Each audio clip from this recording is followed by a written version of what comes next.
We were talking about the brand strategy for Kamala Harris, really gearing towards the Gen Zers. Now we want to talk to, in a fresh new hour here on Live Now from Fox, really the brand strategy of what we are seeing on the Donald Trump campaign. Just yesterday, we saw him and Elon Musk do a Spaces event on X. So we'll talk a little bit about that and so much more here on Live Now from Fox. Let's bring in our next guest, brand strategist Scott Baradell. Thanks so much, Scott, for coming on here. We appreciate it. Thanks for having me. No problem. So, Scott, I first have to ask you here. So we're seeing the Kamala Harris camp really go to the Gen Z crowd, but now we are seeing really Donald Trump do a lot of not the traditional media settings to get his messages out.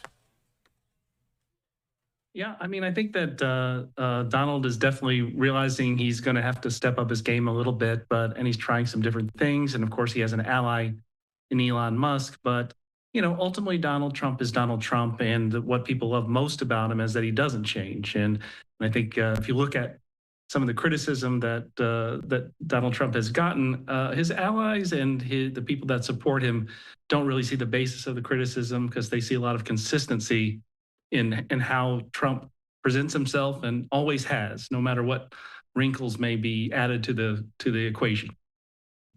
Yeah, that's such a great point. And for what we have seen, you go back to 2015, 2016, when he was campaigning for his first time around to now, it seems like the same strategy is consisting, though, for Donald Trump when it comes to his big bread and butter during the campaign route is always these rallies that go about 90 minutes. What does he have to do from here on out till November to kind of not only do the rally part, because that's what he always has done, but do something a little bit different as well?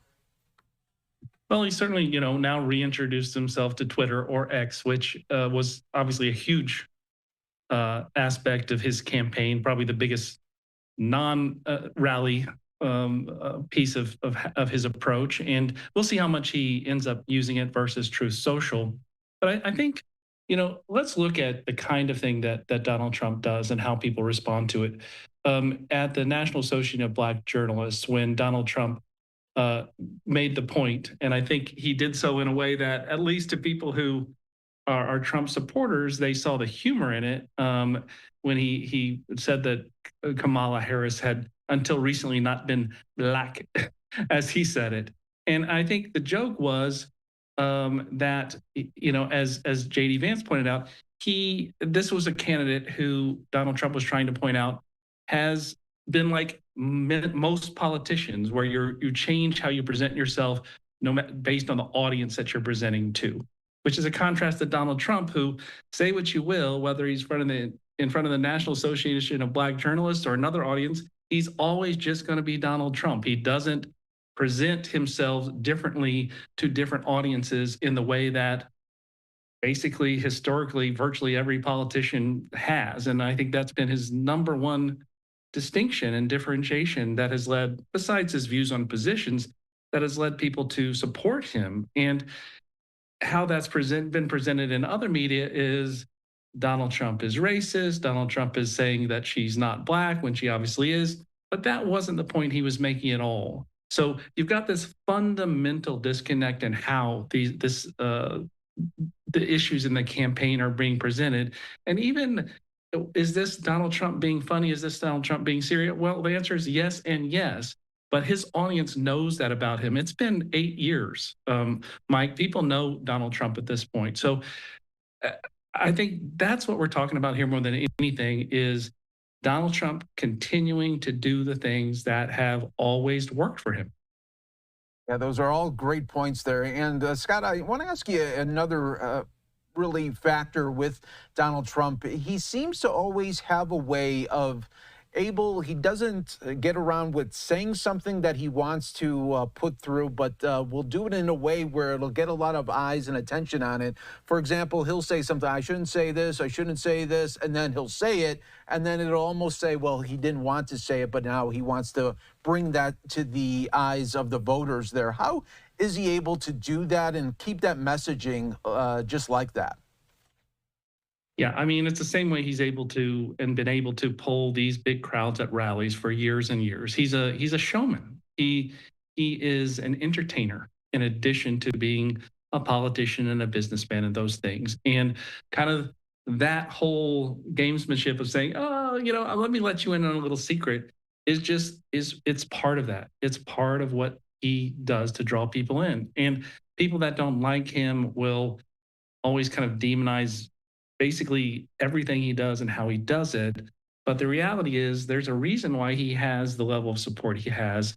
And part of it is just that ability to draw people in through that kind of showmanship. And then on the other side there of that, that kind of showmanship and that really playing up to the crowd can sometimes be a negative for him as well.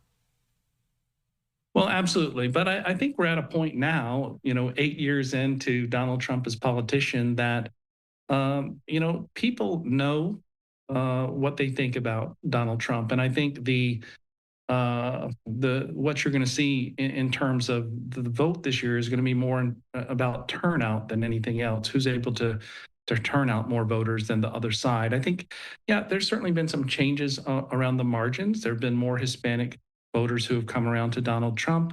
Um, we'll see if it actually pans out, but Donald Trump does believe that he's made inroads with African Americans and other groups.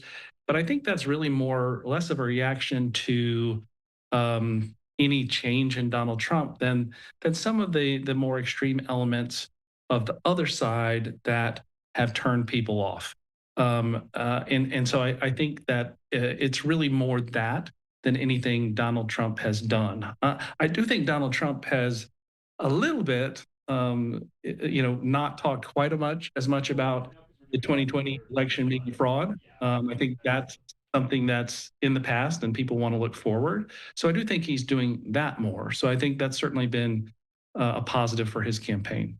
It's going to be remarkable to see it all come down the stretch. As always, at very exciting times as we get out of summer and then into the fall coming up in a couple of months. But Scott, thanks so much for joining us on Live Now from Fox and giving us some great insight as we all look forward to the race to the White House continuing. My pleasure. Thank you. You take care.